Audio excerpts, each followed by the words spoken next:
ইতিহাসের পাতায় একসময় যাদের নাম ছিল অপরাজেয় যোদ্ধা, শ্রেষ্ঠ বিজ্ঞানী আর ন্যায়পরায়ণ শাসক হিসেবে, সেই মুসলিম উম্মাহ নিজ ভূখণ্ডে পরবাসী, মজলুম কিংবা কোণঠাসা।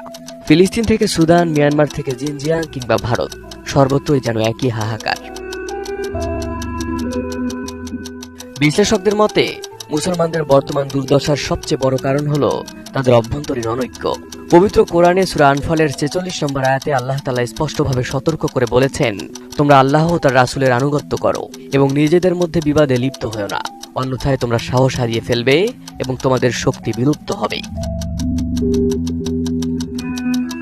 ইসলামী চিন্তাবিদদের মতে আজ মুসলিমরা কুরআন, রাসূল এবং কিবলা এক হওয়া সত্ত্বেও হাজারো ফরকা ও দলে বিভক্ত। আলেমদের ব্যক্তিগত জেদ আর ক্ষুদ্র আকীদাগত পার্থক্যকে কেন্দ্র করে একে অপরকে কাফের বা বাতিল বলার প্রবণতা মুসলমানদের বৈশ্বিক শক্তিকে শূন্যের কোঠায় নামিয়ে এনেছে।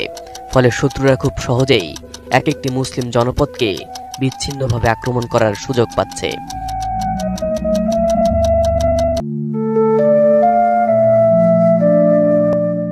ইতিহাসের পাতায় একসময় যাদের নাম ছিল অপরাজেয় যোদ্ধা, শ্রেষ্ঠ বিজ্ঞানী আর ন্যায়পরায়ণ শাসক হিসেবে, সেই মুসলিম উম্মাহ নিজ ভূখণ্ডে পরবাসী, মজলুম কিংবা কোণঠাসা।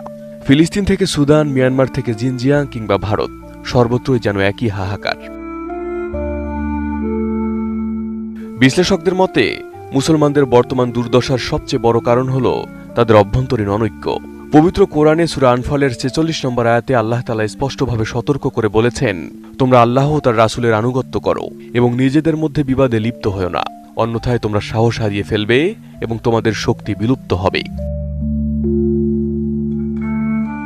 ইসলামী চিন্তাবিদদের মতে আজ মুসলিমরা কুরআন, রাসূল এবং কিবলা এক হওয়া সত্ত্বেও হাজারো ফরকা ও দলে বিভক্ত। আলেমদের ব্যক্তিগত জেদ আর ক্ষুদ্র আকীদাগত পার্থক্যকে কেন্দ্র করে একে অপরকে কাফের বা বাতিল বলার প্রবণতা মুসলমানদের বৈশ্বিক শক্তিকে শূন্যের কোঠায় নামিয়ে এনেছে। ফলে শত্রুরা খুব সহজেই এক একটি মুসলিম জনপদকে বিচ্ছিন্নভাবে আক্রমণ করার সুযোগ পাচ্ছে। রাসূলুল্লাহ সাল্লাল্লাহু আলাইহি ওয়াসাল্লাম বর্তমানে পরিস্থিতির ভবিষ্যৎবাণী করে গিয়েছিলেন।